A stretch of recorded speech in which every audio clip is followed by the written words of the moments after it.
यीशु मसीह के नाम में आपका हार्दिक स्वागत है। The previous Sunday, I shared about the trees, मैंने पिछले इतवार के दिन में आपको पेड़ के विषय में आपसे बांटा था and Bible compares us, the believers, to trees.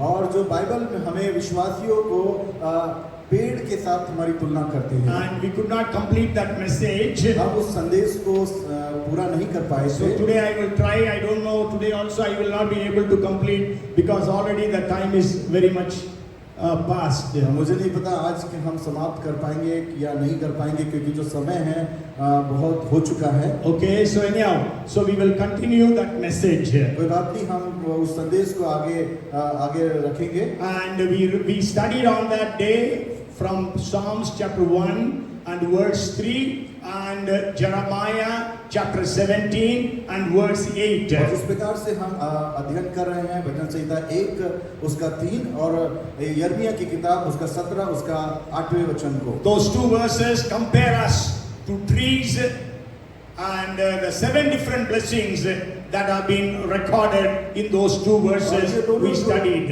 ये जो दोनों वचन है जो हमारी जो तुलना करते हैं वो पेड़ के साथ में है और पिछले सप्ताह में हमने उन 7 ब्लेसिंग्स आशीषों के विषय में हमने पढ़ा और हमने सीखा, हमने जाना। And today we will continue that message about the trees. और आज हम उसी संदेश को आगे रखेंगे उन पेड़ के साथ में तुलना के साथ। Bible compares us, the believers, to 5 different trees. जो बाइबल है जो विश्वासी की तुलना 5 पेड़ों के साथ में करती है। So the first, let us read from Psalms 92 and verse 12. और जो पहला जो वचन हम पढ़ते हैं भजन संहिता 92 उसका 12वें वचन को। It says, "He shall, the righteous shall flourish like a palm tree; he shall grow like a cedar in Lebanon." धर्मी लोग खजूर के समान फूले फलेंगे और लबानोन के देवदार के समान बढ़ते रहेंगे। So may God bless every one of us through this promise verse. परमेश्वर इस वचन के द्वारा इस वायदे के साथ में हम में से हर एक जन को आशीषित करे। The first thing is the Bible compares us to a palm tree. जो पहली बात है परमेश्वर का वचन हमारी तुलना जो करता है खजूर के पेड़ के साथ में हमारी तुलना करता Say, है। I will flourish like a palm tree. कहे मैं खजूर के पेड़ के समान में फलूंगा फूलूंगा।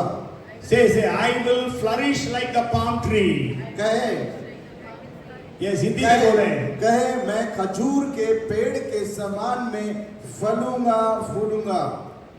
ये पर खजूर के पेड़ के समान फलूंगा और फूलूंगा, है ना? So इसीलिए परमेश्वर, let us believe that we will flourish like the palm tree. और विश्वास करें कि आप खजूर के पेड़ के समान में फलेंगे और फूलेंगे। So you tell me some of the characteristics of the palm tree. और आप बताइए खजूर के पेड़ की कुछ विशेषताएं बताएं। Tell me some of the characteristics of palm tree. कोई बता सकता है खजूर के पेड़ की Hope कुछ all अच्छी of us बातें? have seen palm trees. और हम सब ने खजूर के पेड़ को देखा है। Sure, in the Bhopal we may not have, but we know in the coastal areas we have lots and lots of palm trees. जरूर हम भोपाल में शायद नहीं देख पाते लेकिन कोस्टल एरिया में हम बहुत सारे खजूर के पेड़ को देख सकते हैं। Yes. It's tall. Huh? Tall. It's tall, very good. वो लंबा है And then, और okay, anyhow. The, huh? Sand. Sand. Okay, I'll just share. So I will remain the 7 points, but then I will just share 4 points. The first thing is the palm trees, they stand upright. और जो पहली बात है जो खजूर का पेड़ है वो सीधा ऊंचा जाता है। So we must be having an upright life. और हम जो है उसी प्रकार से हम ऊंचाई को प्राप्त करेंगे। नहीं, सीधा जीवन बिताना। सीधा जीवन If you बिताएंगे। read Job chapter 1 verses 1, 8 and chapter 2 and verse 3, in all these places we read that Job was upright.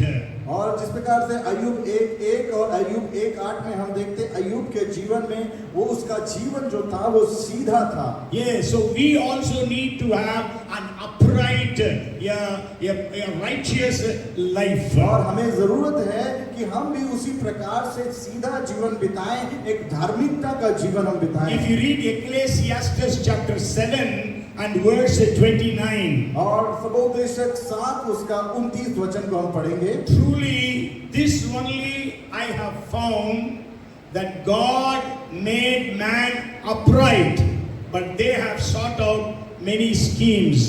देखो मैंने केवल ये बात पाई है कि परमेश्वर ने मनुष्य को सीधा बनाया, परंतु उन्होंने बहुत सी युक्तियां निकाली हैं। Yes, God has made you and me. When He made Adam and Eve, He made them upright. और हम देखते हैं परमेश्वर ने आदम और हव्वा को जब बनाया उन्हें सीधा बनाया। But then what happened? They have sought out many schemes. पर क्या हुआ कि उन्होंने कई सारी ऐसी बातों को निर्यात कर लिया, युक्तियों को बना लिया है। हिंदी में मजाक में कहते हैं सीधा है लेकिन जिलेबी जैसे हैं।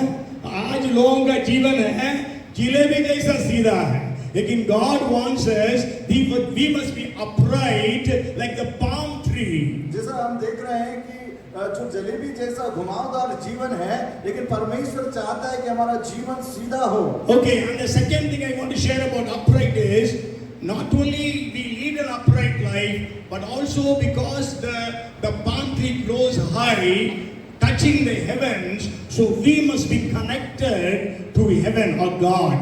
और जिस प्रकार से हम जो खजूर के पेड़ को देखते हैं वो सीधा होता है और उसकी ऊंचाई जो है आकाश को छूती है, यानी स्वर्ग को छूती है, वैसे ही हमारा जो जीवन है वो स्वर्ग को छूने वाला जीवन होने पाए। Colossians chapter 3 verses 1 to 4 say like this. और कुलुस्सी की पत्री 1 उसका 1 से 4 हम पढ़ते हैं। Colossians 3 chapter 3 verses 1 to 4. और कुलुस्सी की पत्री 3 अध्याय 1 से 4 वचन। It says, if then you were raised with Christ, seek those things which are above. Maybe just we'll read the first verse. केवल एक वचन पढ़ेंगे। अतः जब तुम मसीह के साथ जिलाए गए तो स्वर्गीय वस्तुओं की खोज में रहो। Yes, so go home and read till verse 4. और घर जाएं और पूरे 4 वचन तक आप So पढ़ें। we must be having heavenly mindedness. और हमें जरूरत है कि हम स्वर्गीय बातों की खोज में रहें, स्वर्गीय विचार में रहें। So Bible says that we will flourish like a palm tree. और बाइबल कहती है हम खजूर के पेड़ के समान में फलें और फूलें। So if you are a palm tree Christian, so you need to lead an upright life. अगर हम जो मसीह में हैं, हमें जरूरत है खजूर के पेड़ के समान हम सीधे जीवन को जिए। And the second point I want to share about palm tree और is, मैं दूसरी बात आपके सामने रखना चाहता हूँ खजूर के पेड़ के संदर्भ में। every part of the palm tree is useful. और खजूर का हर एक भाग जो है उपयोगी है। The researchers say the palm tree has got 360 uses. जो खोज करता है वो जो खजूर के पेड़ के विषय में बताते हैं उसकी 360 जो चीजें हैं वो उपयोगी है। From top to bottom it is useful. और ऊपर से लेकर नीचे तक वो सब कुछ उसका उपयोगी है। You know, we get dates from the palm tree, हम जानते हैं खजूर के पेड़ में जो हम खजूर खाते हैं and that even the seeds, they are useful. और जो उसका बीज जो गुठली बीज है वो भी उपयोगी है। So everything in the palm tree is useful. So you and I need to be useful for God and also for others. जैसा कि खजूर के पेड़ का हर एक भाग जो उपयोगी है उसी रीति से हमारा जीवन भी पूरी तरह से परमेश्वर में उपयोगी हो जाए। 1 Corinthians chapter 10 and verse 33 says, और पहला कुरिन्थी 10 उसका 33 वचन, it says, just as I also please all men in all things, not seeking my own profit, but the profit of many, that they may be saved. जैसा मैं भी सब बातों में सबको प्रसन्न रखता हूँ और अपना नहीं परंतु बहुतों का लाभ ढूंढता हूँ कि वे उद्धार पाएं। Yes, so my life is useful and profitable for others. और मेरा जीवन उपयोगी हो और लोगों के लिए लाभ का कारण होने पाए। And the third thing is, a palm tree is not affected by drought. और जो दूसरी बात हम लोग पढ़ते हैं, जो जो खजूर का पेड़ है उस पे सूखे और ड्राइनेस का कोई भी फर्क नहीं पड़ता। Okay, however dry, however drought it is, the palm tree will always be thriving very well. कितना भी सूखा हो जाए, कितना भी सूखापन क्यों ना आ जाए, लेकिन उस परिस्थितियों में भी खजूर का पेड़ जो है हरा रहता है, Yes. सूखता नहीं है। Yes, even we studied last Sunday, the previous Sunday, Jeremiah chapter 17 and 18, 17th chapter 8th words, it will not be anxious in the year of drought. हाँ, हमने जिस प्रकार से पिछले सप्ताह में यिर्मयाह 17 अध्याय उसका 8वें वचन में जब पढ़ा, वहां पर लिखा है सूखे वर्ष में भी उसके विषय में कोई चिंता नहीं होगी। So a believer will be like a palm tree, not worried about anything that happens in his life. और उसी रीति से जो खजूर का पेड़ है उसे भी किसी भी प्रकार की कोई चिंता नहीं होगी, चाहे उसके जीवन में कोई भी सूखापन क्यों ना आ Even जाए। in the worship, the last song we sang, है ना, उसकी जो परमेश्वर कहता है चिंता मत करना क्योंकि वो हमारे लिए चिंता करता जैसे है। हमने आखिरी जो गीत को गाया आराधना के समय में, करता हूँ मैं तेरी चिंता, तू क्यों चिंता करता है। Yes, God is worrying, He cares for us, so there is no need for us to worry. और जिस प्रकार से उस गीत में लिखा कि जब परमेश्वर हमारी चिंता करता है तो फिर हमें चिंता करने की क्या आवश्यकता है। Even as Sister Sweetie was sharing how their son is having autistic problem, but still they are going ahead in the Lord, believing and trusting God for a miracle for him. और जिस प्रकार बहन स्वीटी ने गवाही दिया कि किस प्रकार से उनका बेटा जो है और उनके जीवन में परमेश्वर ने किस रीति से काम किया, उनकी सारी बातों में परमेश्वर ने उनको बढ़ाया। Paul went through lots and lots of problems, but he was not at all troubled by all those things. और पौलुस जो एक कितनी समस्या से होकर गुजरा, लेकिन वो किसी भी बात में चिंतित नहीं थे। If you read 2 Corinthians chapter 7 and verse 5, और जब हम दूसरा कुरिन्थियों उसका 7 और उसका 5वां वचन पढ़ते it हैं, says, for indeed when we came to Macedonia, our bodies had no rest, but we were troubled on every side. Outside were conflicts, inside were fears. क्योंकि जब हम मक्की दुनिया में आए तभी हमारे शरीर को चैन नहीं मिला, परंतु हम चारों ओर से क्लेश पाते थे। बाहर लड़ाइयाँ थी, भीतर भयंकर बातें थी। Yes, so we know even in the Philippian jail, Paul and Silas were able to praise God in spite of all their beatings and all their pains. जब हम जानते हैं पौलुस और सिलास फिलिपिन की जेल में थे, उस समय में भी उन्होंने कोई चिंता नहीं की, उस समय उन्होंने परमेश्वर की आराधना की, स्तुति की। And the fourth thing about the palm tree is it is a sign of victory. और जो चौथी बात जो खजूर के पेड़ के विषय में हम देखते हैं उसका चिन्ह है, वो एक चिन्ह है विजय के रूप में। You know, when Jesus was entering with a triumphal entry, we say, when Jesus was entering into Jerusalem, the people were holding the palm leaves. और जब यीशु मसीह जब यरूशलेम में विजय प्रवेश करते हैं, लोगों के हाथ में खजूर की डाली लेकर वो प्रभु का स्वागत, यीशु का स्वागत करते हैं। Even in Revelation chapter 9 and verse 9, chapter 7 and verse 9, all the people in heaven, they are worshiping God with the palm leaves in their hands. और हम प्रकाशित वाक्य उसका 7 उसका 9 पढ़ते हैं, तब वहां पर भी हम देखते हैं कि लोग अपने हाथों में खजूर की डालियों लेकर परमेश्वर की आराधना कर रहे हैं। So the psalmist is saying that the righteous flourish like the palm tree. और भजन संहिता जिस प्रकार से कहता है कि जो वो पेड़ है वो फलेगा और फूलेगा। So let us all flourish like the palm tree because Jesus has promised us life and that too in abundance. हो कि हमें से हर एक जन उस खजूर के पेड़ के समान में फले और फूलें। So because Jesus promised that we will have life and that too in abundance. और जिस प्रकार से यीशु मसीह ने हमसे वायदा किया है कि मैं तुम्हें जीवन देता हूं और बहुतायत का जीवन देता हूं। Because John 10:10 says we will have abundance of life. और यूहन्ना 10 और उसका 10 कहता है परमेश्वर यीशु में बहुतायत का जीवन देते हैं। Okay, so that can be well understood when we study the scriptures about the different trees. और इस प्रकार से जब वचन को हम पढ़ते हैं उसे बहुत अच्छे से से हम समझ पाते हैं। So abundance of life means that we will be flourishing like the palm tree. और जो बहुतायत का जो आशीष है, बहुतायत का जो जीवन है, वो खजूर के पेड़ के समान में फलने और फूलने का है। And then the second tree is the same verse in Psalms 92 and verse 12. We read, they will grow like cedars of Lebanon. और जब हम यहाँ पर जो दूसरी आशीषों के दूसरे पेड़ के विषय में तुलना देखते हैं, वो पेड़ जो है हम देवदार के पेड़ के समान में ऊंचे किए जाएंगे। Okay, so बढ़ते रहेंगे। So we will grow. So the first is flourishing like palm, second is growing like the cedars. और जिस प्रकार से हमने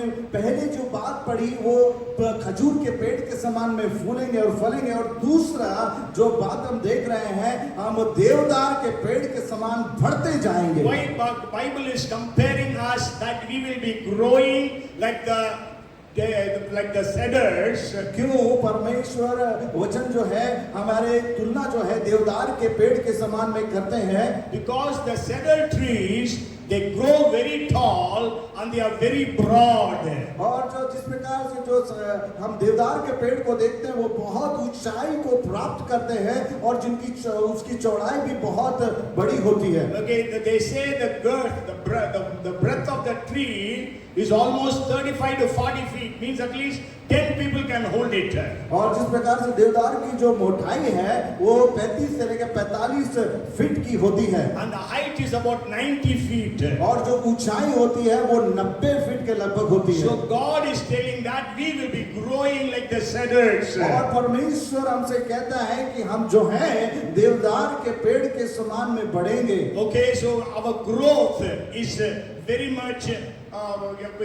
much blessed according to these words. और जो हमारी जो बढ़ोतरी है वो इसी प्रकार से देवदार के पेड़ के समान में होगी। Not just the physical growth, but our spiritual growth. ना केवल जो है जो हमारी शारीरिक रूप से, लेकिन हमारे परमेश्वर में आत्मिक रीति से भी बढ़ाएंगे। So we will have growth in our lives. और हो कि हमारे जीवन में हम बढ़े। And then the second thing about cedars is the cedar has got an aroma or an odor which repels the insects and the insects. Yeah, insects means कीड़े नहीं पड़ सकते हैं उस पेड़ में।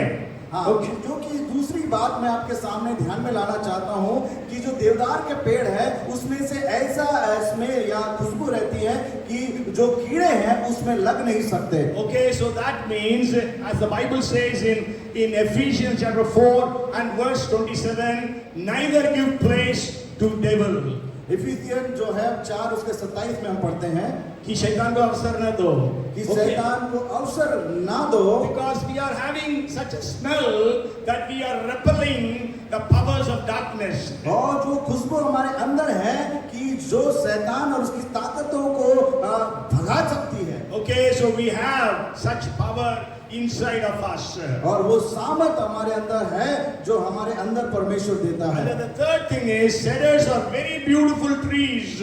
और जो तीसरी बात है, जो देवदार का पेड़ बहुत ही खूबसूरत सुंदर So दिखता we है। Christians must be beautiful.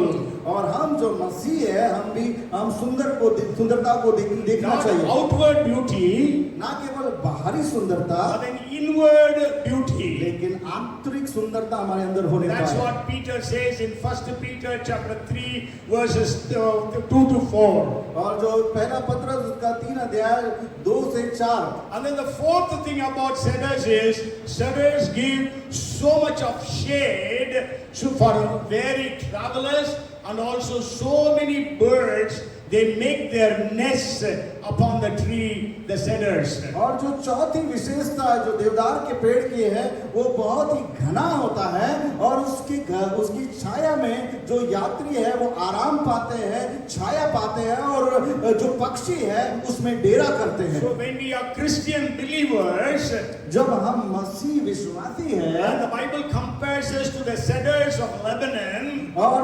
परमेश्वर हमारी जो तुलना है जो करता है वो देवदार के लबनान के पेड़ के समान हमारी तुलना करते हैं। God expects that we have very good spiritual growth.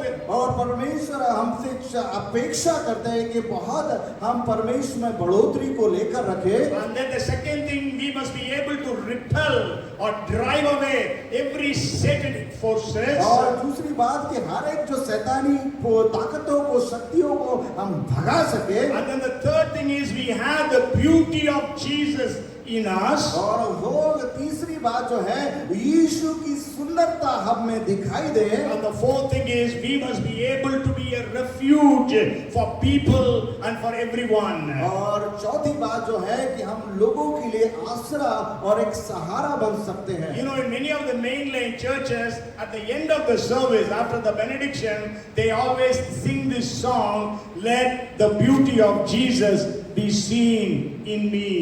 और बहुत सारे मेनलाइन चर्चेस में जब सर्विस समाप्त होने के समय में एक जो गीत है अक्सर वो लोग गाते हैं कि जो यीशु की सुंदरता है वो हमें दिखाई दे। Okay, यीशु की शोभा मुझ में हो, है ना? हाँ, आपको यीशु की जानते हैं। सुंदरता हो। Okay, Yes. so the third tree that is compared is, if you read 128th Psalm and verse 3. और भजन संहिता 108 उसका 28 तीसरा 128 उसका तीसरा वचन। It says, "Your wife shall be like a fruitful vine." तेरे घर के भीतर तेरी स्त्री फलवंत दाखलता सी होगी। Okay, so the third tree that we are compared to is vine. और जो तीसरे पेड़ की तुलना जो परमेश्वर हमसे करते हैं वो पेड़ है दाख का पेड़। And then it says fruitful like vine. और ये इस प्रकार से कहता है जिस प्रकार से दाखरस जो डालियां है उस प्रकार से हमारा जीवन फलवंत हो। Okay, so we need to be fruitful in our lives. और हो कि हमारा जीवन फलवंतता से भरा हो।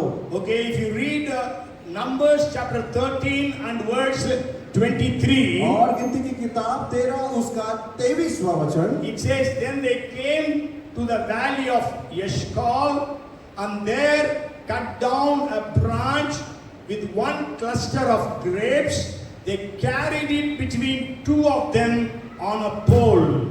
तब वे एशकोल नामक नाले तक गए और वहां से एक डाली दाखों के गुच्छे समेत तोड़ ली और दो मनुष्य उसे एक लाठी पर लटकाए हुए उठा ले चले गए और वे अनारों और अंजीरों में से भी कुछ कुछ ले। So the grapes were so much, two people had to carry the grapes.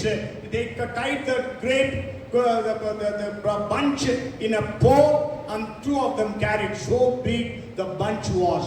वो अंगूर का गुच्छा जो है इतना बड़ा था, वो डाली इतनी बड़ी थी कि दो आदमी उसे एक लकड़ी के बीच में फंसाकर उसे लेकर चल रहे थे। You might have seen photographs of that.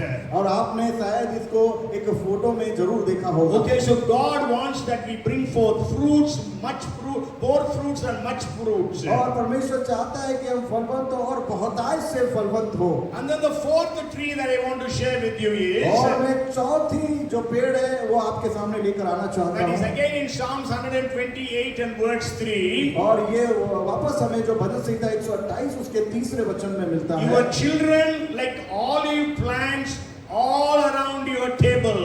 तेरी मेज के चारों ओर तेरे बालक जलपाई के पौधे से होंगे। So the fourth tree that we are compared with is that we are compared to olive trees. और जो चौथा पेड़ जो परमेश्वर हमारी तुलना करता है वो जैतून के पेड़ से हमारी तुलना करता Maybe we है। will read another verse, Psalms 52 and verse 8. भजन संहिता 52 उसका 8वें वचन को हम पढ़ते हैं। It says, "But I am like a green olive tree in the house of God."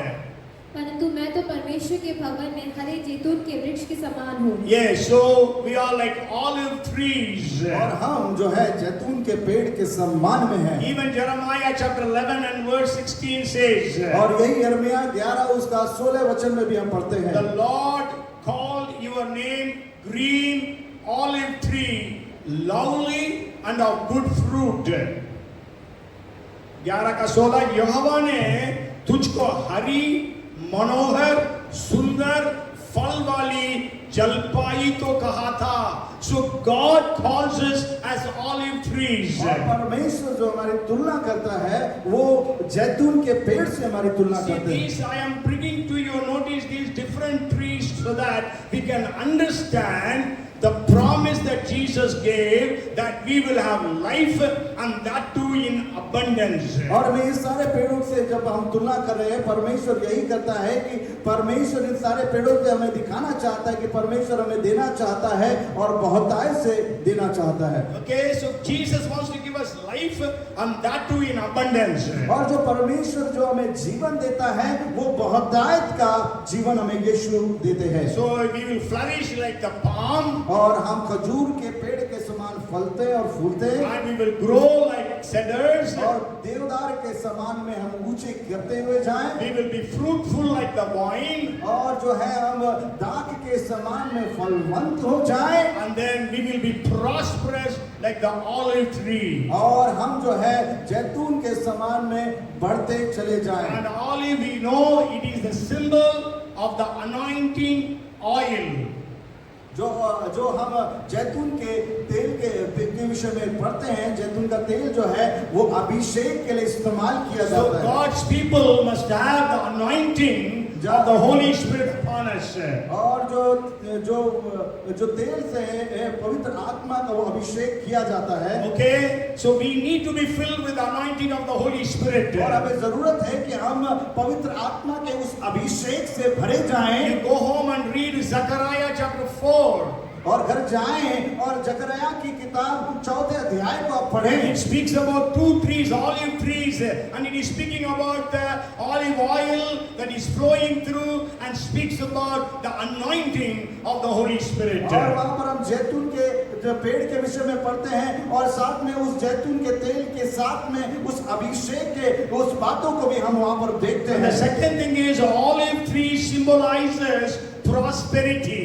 और जो दूसरी बात है वो जो जैतून का पेड़ है वो समृद्धि को दर्शाता है। But it has been told that one olive tree produces about half a ton of oil in a year. और एक जैतून का पेड़ जो कई टन जो है जैतून के तेल को उत्पादन करता है। Half a ton in a year.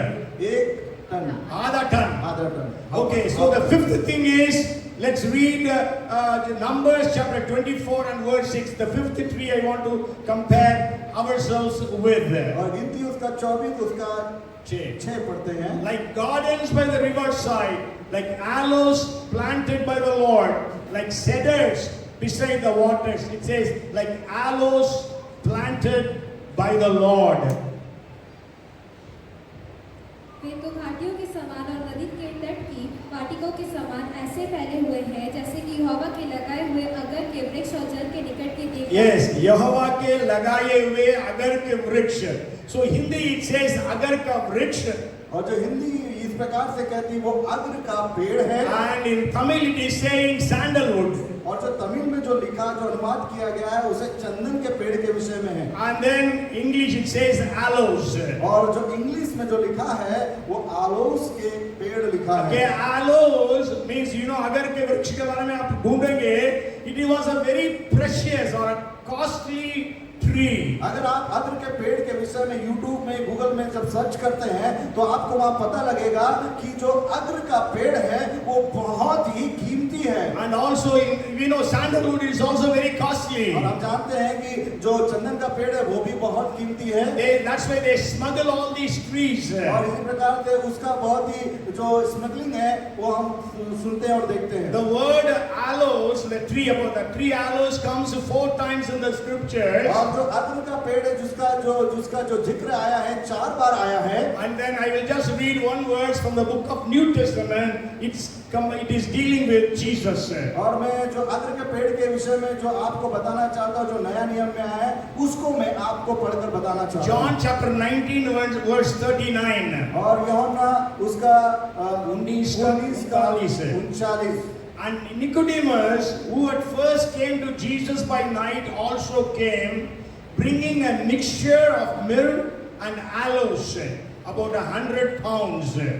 Nicodemus भी जो पहले यीशु के पास रात को गया था 50 सेर के लगभग मिला हुआ गंधरस और एल्वा ले आया। In Hindi यहाँ पर अलवा लिखा है. So aloes was a was a tree which used to give fragrance. It is used in perfume, making perfumes. और जो अग्र का पेड़ है जो इस बात को उसमें रहता है वो खुशबू के लिए जाना जाता है। खुशबू यानी जो इत्र है उसमें से लिया जाता है। You know the price of agar का वृक्ष? अभी क्या अग्र के पेड़ का जो कीमत है क्या आप जानते हैं कितनी है? 1 किलो या 1 ग्राम की? It is costlier than diamond. Can you imagine? हाँ, वो जो है हीरे से भी कीमती वो पेड़ है। It's costlier than definitely gold, but it is costlier even than diamond.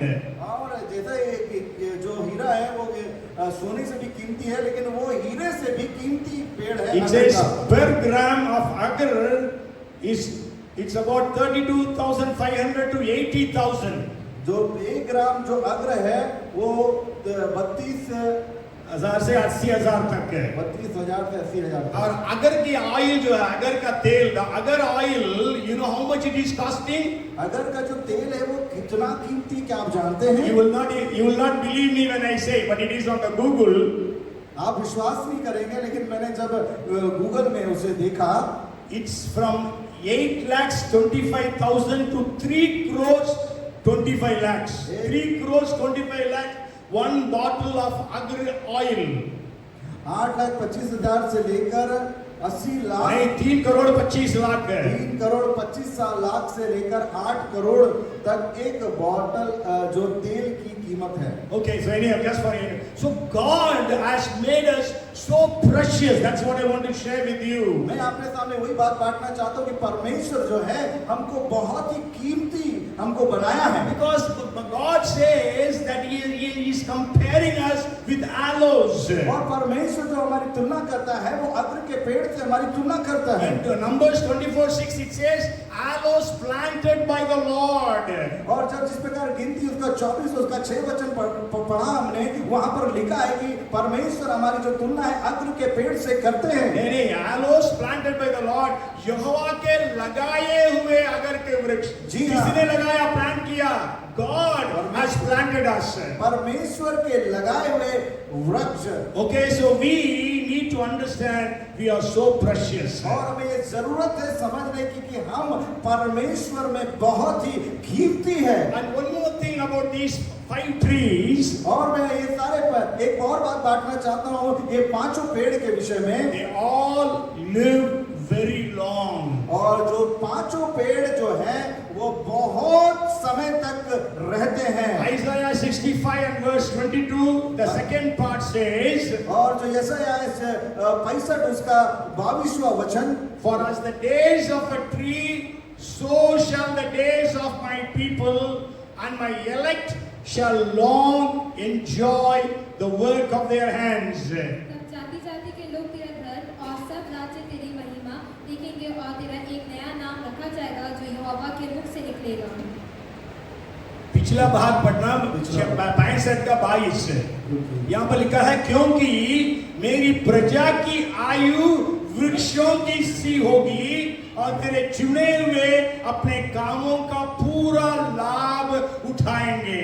So God is saying our days, ना, the days of my people will be as the days of a tree. और जो परमेश्वर कहता है मेरे जो लोग हैं उनका जो जीवन होगा वो पेड़ के समान में होगा। Palm tree lives 70 to 100 years. और जो खजूर का जो पेड़ है 72 से 100 साल जीता है। Cedar lives for about 100 to 300 years. और जो देवदार का पेड़ है वो 100 साल से 300 साल तक रहता है। Vine lives for more than 125 years. और जो दाख का पेड़ है जो 125 से लेकर 100 से 125 साल तक रहता है। And you know, olive tree lives for more than 2000 years. और जो जैतून का पेड़ है मैं बताना चाहता हूँ वो 2000 साल तक जीवित रहता When I है। went to Israel in the Gethsemane garden, जब आप इजराइल जाएंगे और गethsemane के बागीचे में they say जाएंगे, there are 9 trees in the garden which are of the time of Jesus. जो 9 पेड़ जो जैतून के हैं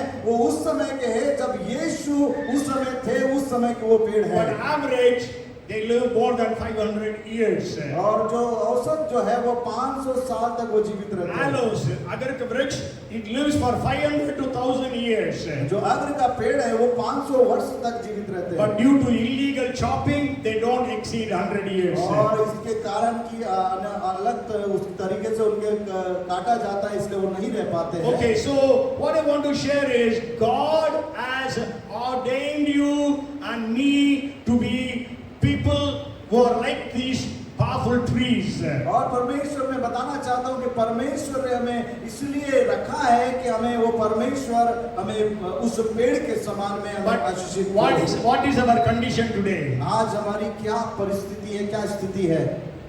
Are we flourishing like the palm tree? क्या हम जो खजूर के पेड़ के समान में फलने Are फूलने we रहते हैं? growing like the cedar? क्या हम उस देवदार के पेड़ के समान में हम बढ़ रहे हैं? Are we fruitful like the vine? क्या हम उस दाख के पेड़ के समान में फलवंत है? Are we prosperous like the olives? क्या हम उस आलू अग्र के पेड़ के समान में जैतून के पेड़ के समान में समृद्ध है? And are we fragrant like the aloes? क्या हम अग्र के पेड़ के समान में हमारे अंदर से जो खुशबू है वो फैल रही But है? today maybe we are like the dry tree. लेकिन आज के समय में क्या सूखे पेड़ की परिस्थिति है? And we are like a dry tree, even as the Bible says, Isaiah 56 and verse 3. और जो यशायाह है 56 उसका 3 वचन कहता है। And not only that, we know when Jesus was carrying the cross and the women were crying because of Jesus. जब यीशु मसीह क्रूस लेकर चल रहे थे और वो एक स्त्री से कहते हैं, Women were crying, weeping because of Jesus' suffering. और जब यीशु उस दर्द और तकलीफ से होकर चल रहे थे, जो महिलाएं हैं वो रो रही थी, विलाप कर रही थी। And Jesus told those women, और यीशु मसीह ने उस स्त्री से कहा, स्त्रियों से कहा, don't weep for me but weep for yourself and for your children. और मेरे लिए मत रो, अपने और अपने बच्चों के लिए रो। Then Jesus said, if they do these things to the green tree, what will happen to the dry tree? और उसके बाद यीशु मसीह ने कहा, जब वो हरे पेड़ के साथ में इस प्रकार से व्यवहार कर रहे हैं, तो वो सूखे पेड़ के साथ क्या कुछ ना करेंगे? Today we are all like dry trees. कि आज हम सब की क्या परिस्थिति सूखे पेड़ के समान में है? Churches are like dry trees. आज कलीसिया जो है वो सूखे पेड़ के समान में है। But I want to tell you, no problem, you are not flourishing like the palm. लेकिन कोई भी बात की चिंता ना करे, आप खजूर के पेड़ के समान में Cheer up in your life. और आप आनंदित हो जाएं अपने जीवन में। The Lord will bless you and prosper you. वो परमेश्वर आपको आशीषित करेगा और आपको बढ़ाएंगे। Jesus has promised life and that too in abundance. और यीशु मसीह ने मुझसे आपसे वायदा किया है, वो जीवन देंगे और बहुतायत का जीवन देंगे। Because when you read Proverbs chapter 12 and verse 12, और नीति वचन उसका 12 का 12, the latter part says, जो अंतिम भाग इस प्रकार से कहता that है, the root of the righteous yields fruit. परंतु धर्मियों की जड़ हरी भरी रहती है। Okay, and also the same chapter 12 and verse 3 says, और उसी का 12 और उसका 3वां वचन, but the root of the righteous cannot be moved. परंतु धर्मियों की जड़ उखड़ने की नहीं। And then we know last Sunday as well as today we read the portion from the book of Daniel 4th chapter. और हमने पिछले सप्ताह में और इस सप्ताह में भी हमने दानियल की किताब उसके 4थे अध्याय के उस भाग को पढ़ा। You go home and read that chapter. और घर जाकर उस 4थे अध्याय को आप पढ़ें। God was speaking of, actually Nebuchadnezzar had a dream. और परमेश्वर ने नबूकदनेस्सर राजा को एक स्वप्न दिया। And in that dream he saw a very big tree. और उन्हें सपने में ये देखा कि एक बड़ा वृक्ष है। And then it was going to the heaven. और वो इस प्रकार से बढ़ रहा है कि वो स्वर्ग तक उसकी ऊंचाई जा रही My है। time is almost up, so I'm not going to give the details. So he is telling that tree is you, the king. समय कम है इसलिए मैं आपको बताना चाहता हूँ कि वो पेड़ की जो तुलना है वो पेड़ को इस प्रकार से बता दे कि वो पेड़ तुम हो नबूकदनेस्सर राजा। Okay, he had the dream and then when Daniel was interpreting, he says that tree is you because you are prosperous, you are flourishing, you are growing, and all those things he says. और इस प्रकार से Daniel जब उस स्वप्न के अर्थ को बताते, वो पेड़ आप हैं, आप इस प्रकार से बढ़े, आप इस प्रकार से फले, इस प्रकार से फैले और वो पेड़ आप हो। But in that dream he saw there was a watcher. Watcher means one heavenly being, one angel says, chop that tree. और वो सपने में इस प्रकार से देखा कि एक स्वर्गदूत आया और उस पेड़ को काट दिया। Okay, and but then God says, leave the roots on the stump. और उस जड़ को छोड़ दो और उसके ठूंठ को छोड़ दो। And then we know after 7 years, and then Daniel says that is you, O king, you will become an animal for 7 years. और दानियल ने इस प्रकार से उस स्वप्न के अर्थ में बताया कि वो तुम हो राजा और तुम 7 साल तक जानवर बने रहोगे। But then when you repent, God will again restore you to be great.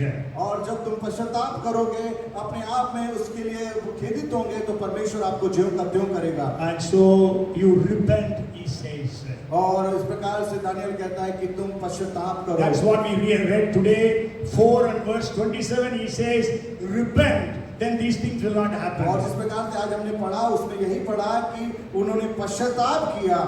No. You repent, those things will not happen to you.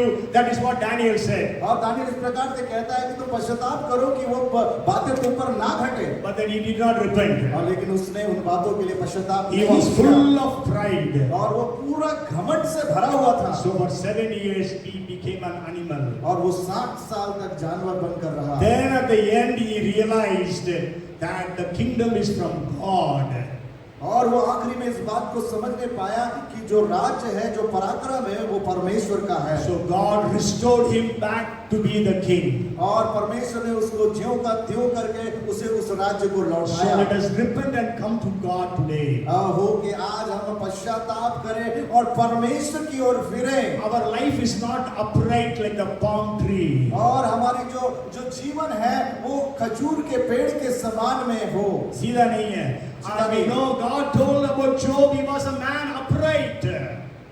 God told about Job, he was a man who was upright. और ये जो परमेश्वर है, उसने अय्यूब के विषय में कहा कि अय्यूब जो है वो सीधा है। But today our lives are not upright. और जो आज के दिन हम देख रहे हैं कि हमारा जीवन जो है परमेश्वर के सामने सीधा नहीं है। So let us repent of all our sins. तो कि आज हम पश्चाताप करें परमेश्वर के सामने। We are not fruitful like the wine tree. और हम दाख के पेड़ के समान में फलवंत नहीं है। We are not prospering like the olive tree.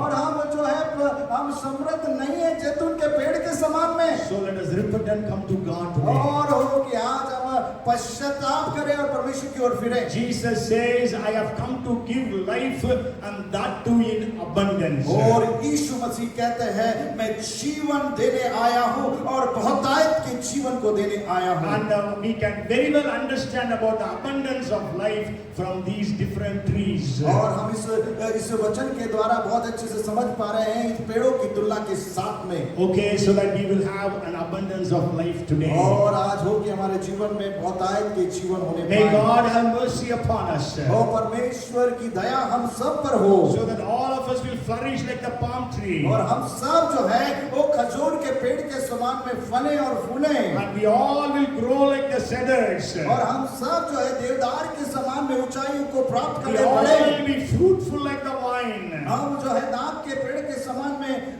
फलवंत हो। And we will all be prosperous like the olive. और हम जैतून के पेड़ के समान में समृद्ध हो। And we will be able to spread the fragrance of the knowledge of Christ as the aloes. और हमारे अंदर से मसीह की जो सुगंध है वो फैलने पाए उस अग्र के पेड़ के समान May में। God have mercy upon every one of her us. एक जन को परमेश्वर अपनी दया से भरे। Come, let us commit ourselves. आइए हम परमेश्वर के सामने अपने आप को Let समर्पित us करें pray unto the Lord. और परमेश्वर के सामने अपने आप को लेकर आए। Lord, give me that abundance of life. ओ परमेश्वर मुझे दीजिए आप वो बहुतायत का जीवन। Lord, give me that life that you have promised through the different trees. ओ परमेश्वर मुझे वो बहुतायत का जो जीवन है वो मुझे प्रदान करे उस 5 पेड़ के समान में। Father, in the name of Jesus, यीशु मसीह के नाम में we come to your throne of grace. ओ आपके अनुग्रह के सिंहासन के पास में हम आते हैं। Lord, we repent of all our sins and our transgressions. sins. ओ परमेश्वर, हम अपने सारे अपने गलत कामों और बुरे विचारों से आपकी ओर फिरते हैं प्रभु जी। We repent of all our pride. ओ हमारे हर एक घमंड से हम पश्चाताप करते हैं प्रभु जी। We repent from every kind of sin that is in our lives. और हर प्रकार के उन पापों से प्रभु आज हम पश्चाताप करते हैं। Lord, even as Nebuchadnezzar repented, जैसा नबूकदनेस्सर राजा ने पश्चाताप किया, because you called him my servant. ओ आपने उसको कहा कि तू मेरा सेवक है। Today we are all your servants. और आज हम सब आपके सेवक हैं प्रभु। So we also repent, Lord. और इसी प्रकार से हम भी प्रभु जी आज पश्चाताप करते हैं। Restore unto us that abundance of life. ओ हमें ज्यों का त्यों करे उस बहुतायत के जीवन के साथ में। Lord, restore the years eaten by the locusts. ओ वो वर्षों को लौटा दे जो टिड्डियों ने खा लिया है। Restore us the health. ओ हमारे स्वास्थ्य को वापस ज्यों का त्यों कर दे प्रभु। Restore unto us the joy of salvation. ओ परमेश्वर, उस उद्धार के आनंद को हम सब के जीवन में फिर से प्रदान करे। Restore unto us that spiritual fire. ओ हम सब के अंदर फिर से उस आग को भर दे। Revive us, O Lord. ओ आत्मिक जागृति।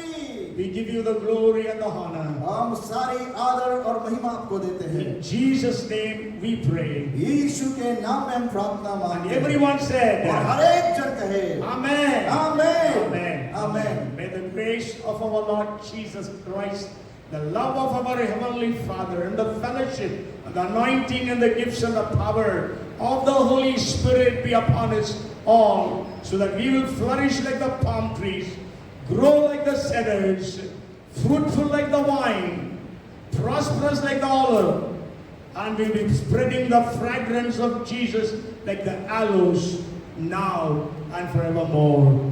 Amen and amen. बोलो प्रभु यीशु मसीह की हालेलुया. God bless you. प्रभु सबको bless करें.